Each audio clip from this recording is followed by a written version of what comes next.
and lots of ports. Developed by Probe Software, this is Mortal Kombat for the Sega Genesis.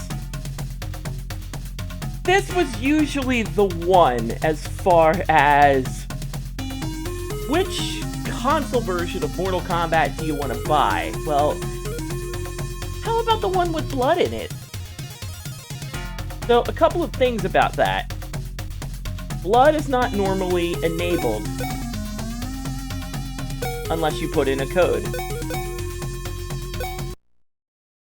So this is the cheat menu where there are 4 specific layouts of the characters you will fight. You can pick between them here.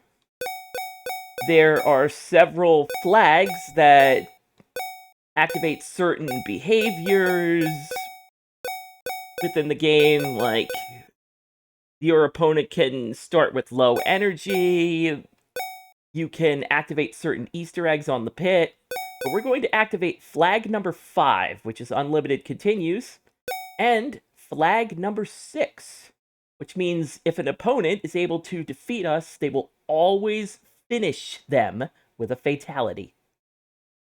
But we're going to leave blood off. I want to keep the MA13 part of this game as pure as possible. With that in mind, let's engage combat. So the Sega Genesis version, I know I joked about the arcade version being a 4-button fighter, because who uses block in this game? But the Sega Genesis version is literally a 4-button fighter.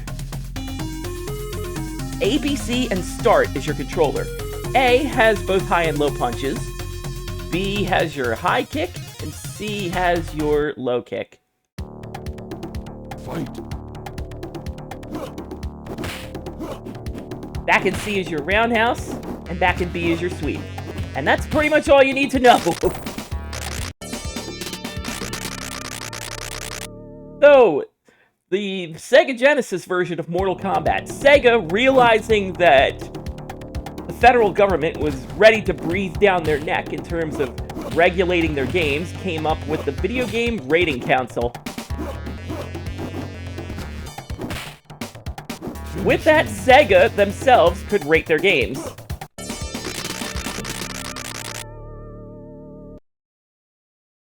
They had 3 types of ratings. GA for general audiences, which is pretty much your Sonic the Hedgehogs, your Disney games, your sports games. But then you had MA13, where it's not really super violent, but it's just enough where, well, little kids should not be playing this game, like your Street Fighters and whatnot. Mortal Kombat for Sega Genesis had an MA13 rating because while it was violent, it wasn't super violent. Yet, ironically, the Sega CD version was rated MA17. Because you didn't need a code to enable the blood and violence. It was there by default. So, Mortal Kombat, you're starting to see just how much influence it had on ensuring that video games didn't get in the hands of people that weren't mature enough for them. Finish him. And here's one of those fatalities. In the arcade version, Rayden would blow up your head with electricity. Blood would squirt everywhere. In the Genesis version, it goes to your head, but the electricity charges through your body, and you pass out from the shock. Fight. It's not even the most... well, not censored. It's not even the most... well, the word I'm looking for here. Not the most unreasonable change. A lot of fatalities weren't even creative. A lot of them that were more violent, your Sub-Zero fatality, your Johnny Cage fatality, they're just uppercuts now. Part of me wants to show them off, but that part means that we're gonna lose a match to do so. Finish him. Yep, forward, back, back, back, A.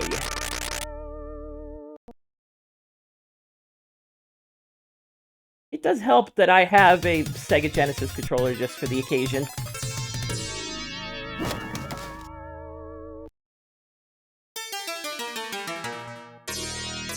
Bonus stage, notably easier by the way. You only have to press 2 buttons, and the start button when you're ready to chop. Also, I can stay on this screen as long as I want to. The game does not move forward until I press the start button. While you're not able to pause normally because start button now initiates blocking, you can do so in between fights. Get over. Excellent. Yeah, Scorpion is not one of the characters I look forward to fighting because reacting to his spear, not exactly the easiest thing in the world to do. Excellent.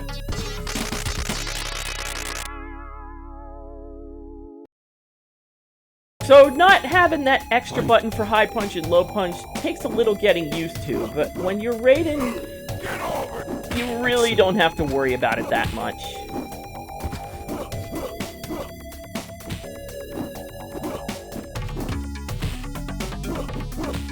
Also, if you're quick enough, Finish him. you can push them to the corner and they won't be able to react. This is an exploit in most cases.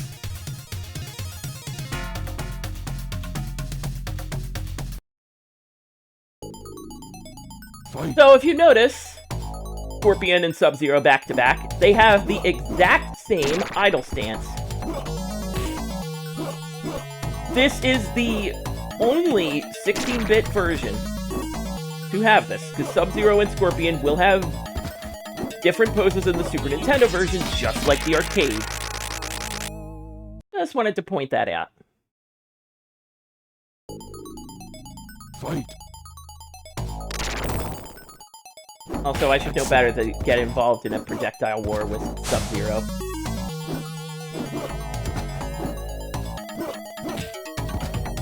There we are. Normally, that works, and even if they do block, they still take chip damage from the push. But it's still a lot more damage than you would expect a defended attack to be.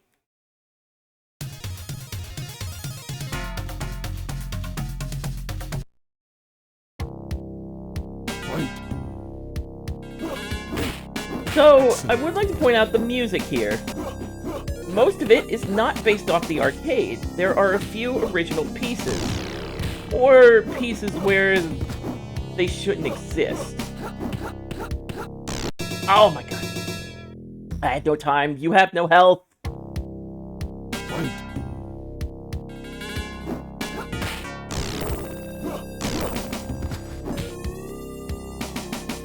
Yeah, the AI does its usual shenanigans Excellent. to counteract any of your offense. Especially when it comes to normals. You try for an uppercut, they will go for a sweep. You try to rapidly punch them, they will go for a low kick to duck under your punches.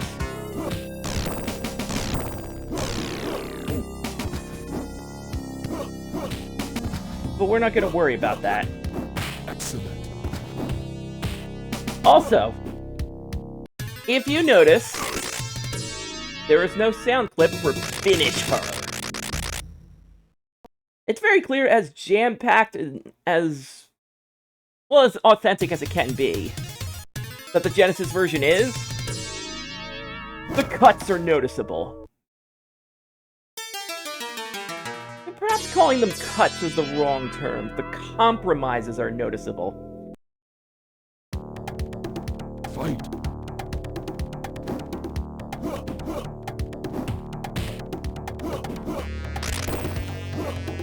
Excellent. It is a little empty as far as sound design goes. Rayden's mighty yell when he crashes into you. Not in the Genesis version. Nor is the sound when he slams into you. There are a few more examples of sound effects that are, and voiceovers, that are noticeably missing.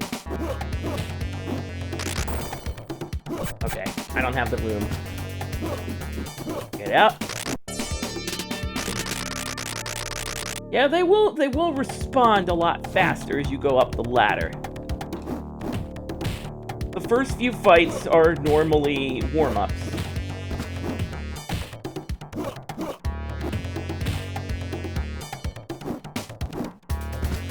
Excellent. And if you're quick enough, you can actually get them trapped in block stun. We're probably going to be using this for what lies ahead. So I've picked Battle Plan 1. To my knowledge, it is the only battle plan where there are no repeats in the endurance matches. You fight the 6 unique fighters.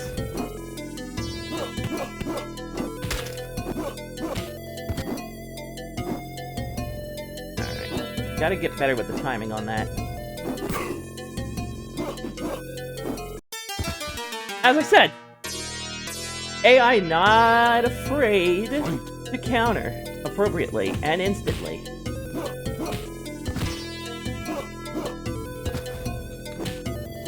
Eventually, they start growing wise to your tricks.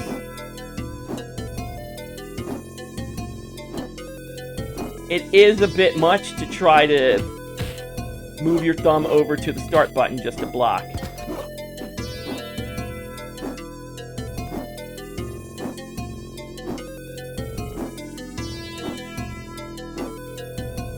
The best thing to do is time it so that your forward push is ready to go the second your feet touch the ground. Fight. The best thing about this is how responsive the Genesis version is. So it allows me to do this. Sorry, for endurance matches, I'm not taking any chances. These are usually the hardest leg of the Mortal Kombat journey.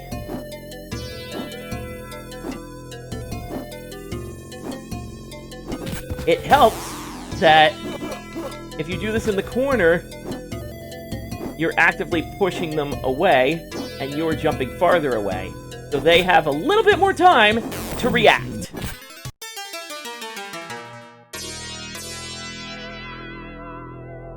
So, not entirely foolproof.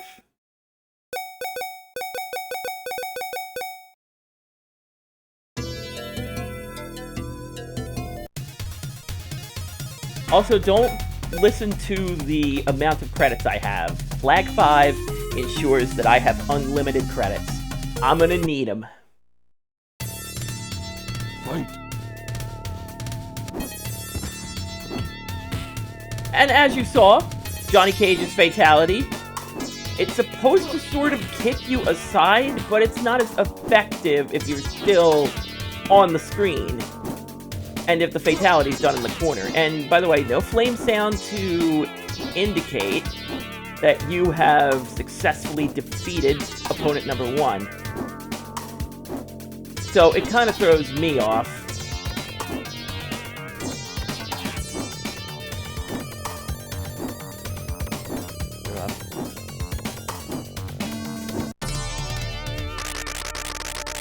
No pride, no honor, no kudos. I'm just getting these endurance matches out of the way. To the best of my ability. It isn't glamorous, but it does get results.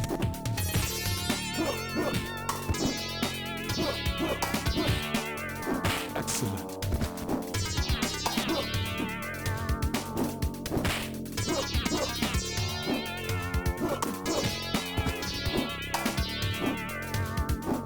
It does help if you're at the right distance, because Johnny here could normally shadow kick my push to counter it.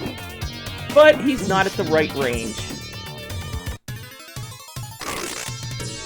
And he has no other answer.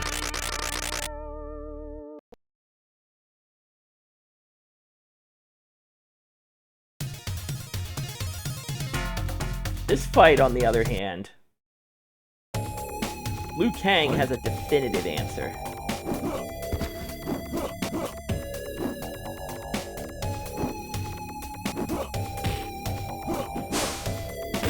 Normally the flying kick. That's kind of what I'm afraid of here.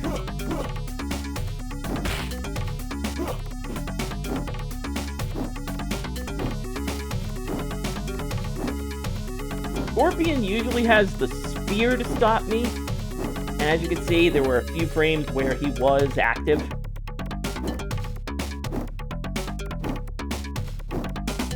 But otherwise...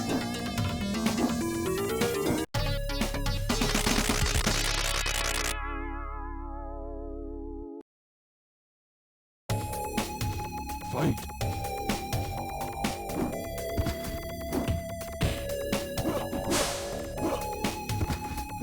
If anything, this game taught me how to throw, which I completely forgot how to do in the arcade version. Forward and kick usually does it. Fight. Yeah, it did take a little bit of time to reach the start button.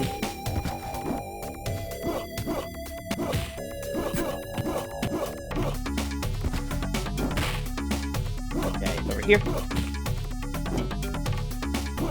Sorry, Scorp. Please understand.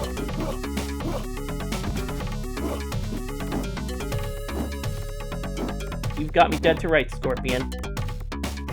I dropped it once! Finish him.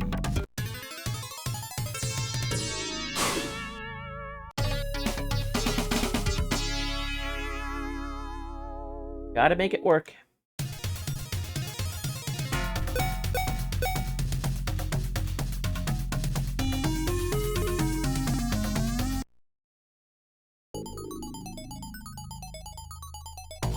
Occasionally, a green ninja will come along and offer hints as to how to fight them. Look to La Luna.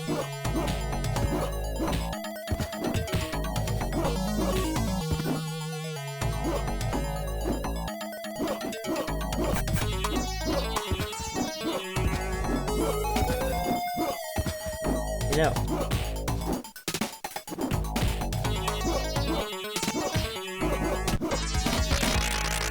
gonna have to use those rapid punches a lot more. I'm leaving myself open. Fight.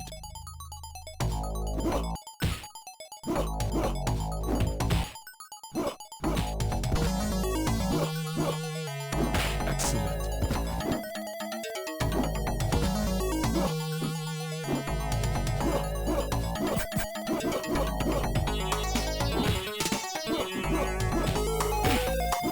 Finish him. Excellent.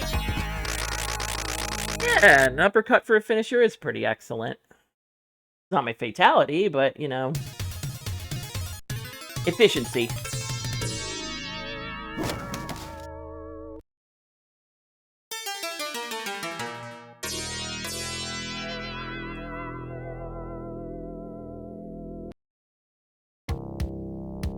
So, the third endurance match is always at Goro's lair, because this is where you're going to spend the rest of the game.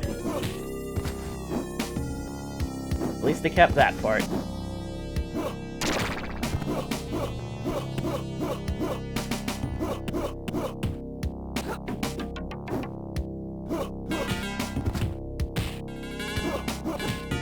Yeah, I believe... Alright. I thought it was high kick, because they do have different properties.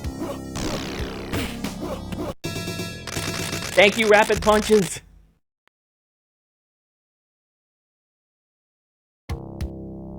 Fight.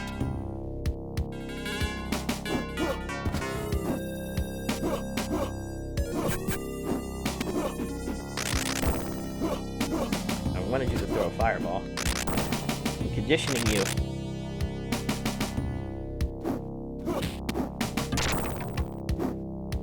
Not now.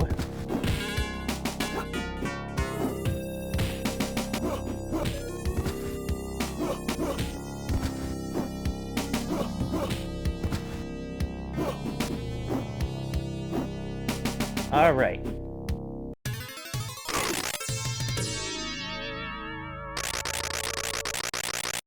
And with that, now we have Goro. Unlike with Liu Kang, I actually have a strategy for Goro. And unlike the arcade version, he doesn't start at the side, he starts out in the middle of the screen.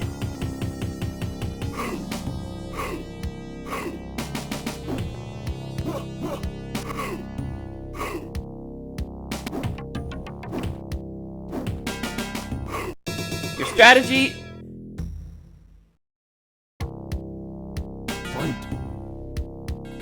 Your strategy was failing me. It seems like Goro has less health in the Genesis version than he does in the arcade version.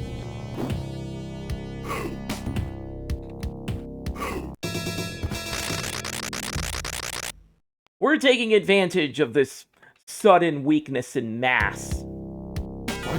Goro's not as tall in the Genesis version, which, yeah, I guess to accommodate.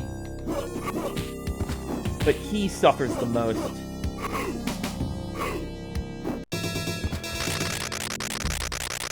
Like, accommodate for sprites and scaling and such. And that brings us to Shang Tsung. He is more than likely to transform in Genesis. His fireballs are also noticeably slower. His transformations are also noticeably slower. He can also cancel his fireballs into a transformation. If you're used to fighting Shang Tsung from the arcade, you're in for a bit of a different experience. But he is noticeably easier.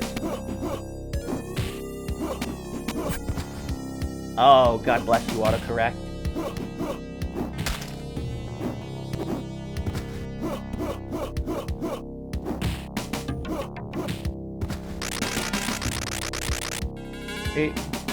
Nothing? That's pretty much Shang Tsung. Outstanding, you won the thing. No real kudos, no multiple souls exploding, nothing. I wasn't impressed by the Shang Tsung fight, much like Rayden himself. And as a result of letting Rayden win Mortal Kombat, your world's destroyed anyway. But that's Mortal Kombat for the Sega Genesis. This version outsold the Super Nintendo version 5-1, on the hook that this is the one with blood in it. It also helps that it controlled better, was noticeably closer to the arcade version. That stuff usually helped. To me, people think that removing a button from Mortal Kombat makes it a deal breaker. I mean, is there really that much difference between high punching and low punching? You still get your uppercuts, you still get your close quarters elbow. Really, the kicks are what's most important here. There's a difference between high kick and low kick. It's where you get your roundhouse, it's where you get your sweep, different buttons. To me, if you're gonna play Mortal Kombat on a 16-bit console, make it the Genesis version. It has several advantages, not just in the overall blood and violence, but in overall playability.